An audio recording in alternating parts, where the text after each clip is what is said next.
انہیں کیا دنیا کے اوپر مسلمان بلند ان دو وجہ سے رہ سکتے ہیں کہ ایک ہاتھ میں ان کے تلوار ہو، دوسری ہاتھ میں قرآن ہو۔ انہیں کیا ماں نے پوچھا بیٹی کیوں؟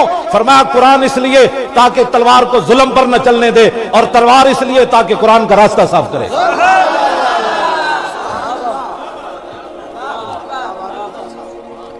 جیڑا بدر دی گل نہیں کر سکتا انہیں حضور دی سیرت کی بیان کی تھی، وہ جھوٹ مارنا، بکواس کرنا، صرف رسول اللہ دی گل حضرت حلیمہ سعدیہ دے گھر تک کرنا، وہ کمینے دا پتر ہے، اگلی گل کیوں نہیں کرتا؟ اگلی گل کیوں نہیں کرتا ہو؟ اس واسطے کہ خود قربانی دینی پہندی۔ بتاؤ شیخ کے ابن علی آیا تھا کیوں میدان میں، گر ہو سکتی تھی حجرے میں شمع ایمانی روشن۔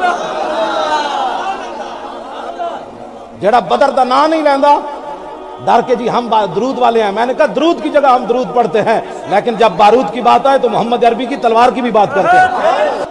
یہ اس لیے وہ دل بنانا چاہتے ہیں۔ غازی ممتاز کی جیب میں اس دن تسبیح بھی تھی، ممتاز کی جیب میں اس دن تسبیح بھی تھی، لیکن اس نے تسبیح نہیں ماری، کہا تسبیح کی جگہ اور ہے، یہاں بارود کی جگہ ہے۔ اقبال کہندا دل زیش کے اتوانا می شود، خاک ہم دوشے سریا می شود۔ اقبال کہندا انسان دلیر ہی اس ویلے ہوندا جس ویلے سینے محبت رسول ہوئے، اس تو بغیر بندہ دلیر نہیں ہو سکتا، اس تو بغیر بندہ دلیر نہیں ہو سکتا۔ حضرت سعد بن معاذ، میں دی دلیری صحابہ دی گل تانوں سنان لگا، پھانسی دا پھندا سامنے بدے ہوئے، مقام تنعیم ہوئے، بخاری شریف دی روایت ہے، مقام تنعیم ہوئے، پھانسی دا پھندا سامنے بدے ہوئے۔ حضرت خبیب بن عدی ترانہ پھانسی دے پھندے ہوتے جا کے پڑھیا، یا اللہ انہاں تے زنانیاں بھی جمع کر لیاں، انہاں تے اولاد پتر بھی جمع کر لے، مولا انہاں نے تو جناب میری ہر چیز وقت بدو لحمی، یا اللہ انہاں تے میرا جسم بھی کٹ دیتا ہے۔ تسی سوچ سکتے ہو ایک حضور دا غلام انہاں دے ڈھا چڑھ گیا تے پورا کفر جمع ہو کے ایک صحابی کو انہاں نے بدلہ لیا، تے ایک آپ دا ایک جسم دا بدن دا عضو کٹیا اتنا اتنا کر کے، بچے آ گئے، عورتیں آ گئیں، ظالم آ گئے، ایک ایک جسم دا بدن کٹیا۔ اس تو پہلے پھانسی دے بنن تو پہلے صحابی رسول کو کافر پوچھن لگے دس ہوئے تیری آخری خواہش کے وے؟ آپ نے فرمایا 2 رکعت نماز نفل پڑھن دو۔ میں تے گل صرف ایک کر کے اگے چلنا چاہنا، تیرے کو فرضاں دا ٹائم کوئی نہیں، کہنا میں آج امریکہ ہمارے نیچے کیوں نہیں ہے؟ میں نے کہا وہ تو پھانسی دے پھندے ویکھ کے بھی لبے بام بھی پکارا، سرے دار بھی صدا دی، میں کہاں کہاں پہنچا تیری دید کی لگن میں۔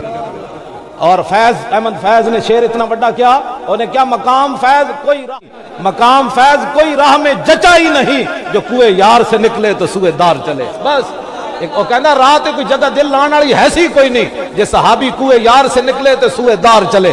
اب ایک گل بھی وہ کہہ دیندے تے معافی ہو سکتی سی، آپ نے فرمایا یار 2 رکعت نماز نفل پڑھن دو۔ مسلمان کبھی سوچا تو نے عشاء کی نماز، عشاء کی اذان سے پہلے مسلمانوں کے گھروں کے جو ہے وہ چراغ گل ہو جاتے ہیں، کیوں جی ٹی وی چل رہا ہے، کیبل چل رہی ہے۔ ساڑھے بزرگاں نے لکھا جدو عشاء دا ٹائم ہوئے، اذان ہوئے تو گھراں دیاں لائٹاں زائد بھی چلا دیو، ٹوٹیاں اپنے گھراں دیاں کھول دیو، نال والے نو پتہ چلے کی ہویا، انہیں کہا جی نماز کا ٹائم ہو گیا۔ ساڑھے بزرگاں نے لکھا جدو صبح دی اذان ہوئے تو گھر وچ بتیاں جلا دیو، ٹوٹیاں گھراں دیاں کھول دیو، سارے شور پہ جائے محلے کی ہویا جی، کہتے ہیں جی صبح کی نماز کا ٹائم ہو گیا۔ تو عشاء ویلے بھی بتیاں بجھا دیں، سویرے 10 بجے اٹھے تو پھر کبھی امریکہ تیرے زیر بار آئے گا؟ پھر کفر تیروں مطلب ہے کفر جڑے جنہاں دا ماں پیو ہی کوئی نہیں، وہ کفر مسلماناں نوں لگے پھردا۔ تو اٹھ نہ سرگی اٹھ، تو اٹھ نمازاں پڑھ، تو تے فرض کوئی نہیں پڑھنا، اللہ بخشنے والا ہے۔ میں کہا بخشنے والا تو اللہ ہی ہے، لیکن اسی اللہ نے فرمایا نا نماز پڑھ۔ آج مسلمانوں کے پاس فرض کا ٹائم نہیں۔ میں صرف یہ بات اس لیے کر رہا ہوں کہ آج مسجدیں ویران ہو گئیں۔ جب مسجدیں آپ نے رب کے گھر ویران کر دیے تو میرا اور تیرا گھر کیسے آباد ہوگا؟ یہ کبھی تو نے سوچا ہے؟ کسی کا گھر ویران کرنے سے کوئی بندہ پھر اس کا خاندانی دشمنی چل پڑتی ہے کہ اس نے میرا گھر ویران کیا تھا، تو جو رب کے گھر ویران کرے۔ نماز کا ٹائم ہی نہیں ہے مسلمانوں کے پاس، جب صبح کا ٹائم بڑھتا رہتا ہے۔ حضور نے فرمایا میری امت کے لیے برکت صبح کے وقت میں رکھی گئی۔ بس انگریز بڑا سیانا سی، انہیں کیا جی مسلمان صبح اٹھتے رہے تو پھر تے جناب پوری دنیا تے چھا جان گے، انہاں دا نہ ٹکر مکنا ہے، نہ انہاں دی کوئی غیرت مکنی، نہ عزت مکنی، کیونکہ صبح دا ٹائم حضور نے فرما دیتا انہاں نو راتی جگاؤ صبح سواؤ، انہاں نو راتی جگاؤ صبح سواؤ۔ جڑا مطلب بے شرمی، انگریزاں بے شرم سن، سانوں بے شرم کر کے رکھ دیتا۔ میں کہا جیڑی قوم جیڑی انہاں دی بہناں نال بیٹھ کے کچھ انج نہیں سن دھیاں نو ویکھدے تے بہناں نو، اج انہاں نال بیٹھ کے لوگ فلماں ویکھدے اور پھر کہتے ہیں جناب وہ ملالہ کیا، میں وہ ملالہ کھوتی نے کیا کرنا تھا، اس نے تو ایسے ہی کیا نا جو کافروں نے بولیاں بولنی تھی، وہ اتنی ساری بچی بول پڑی۔ اس نے کہا کہ سلمان رشدی کے خلاف مسلمانوں کے احتجاج نہیں کرنا چاہیے تھا، جیڑی بولی کافرہ بولنی سی اتنی ساری لڑکی بول پئی، کدی وہ ماما اودے نال ملاقات کر رہا، کدی فلانی پارلیمنٹ وچ خطاب کر رہی۔ میں آکھا مسلماناں دیاں دھیاں ایو جہی نہیں ہوندیاں، بالکل مسلماناں دیاں دھیاں ایو جہی نہیں ہوندیاں، مسلماناں دی دھی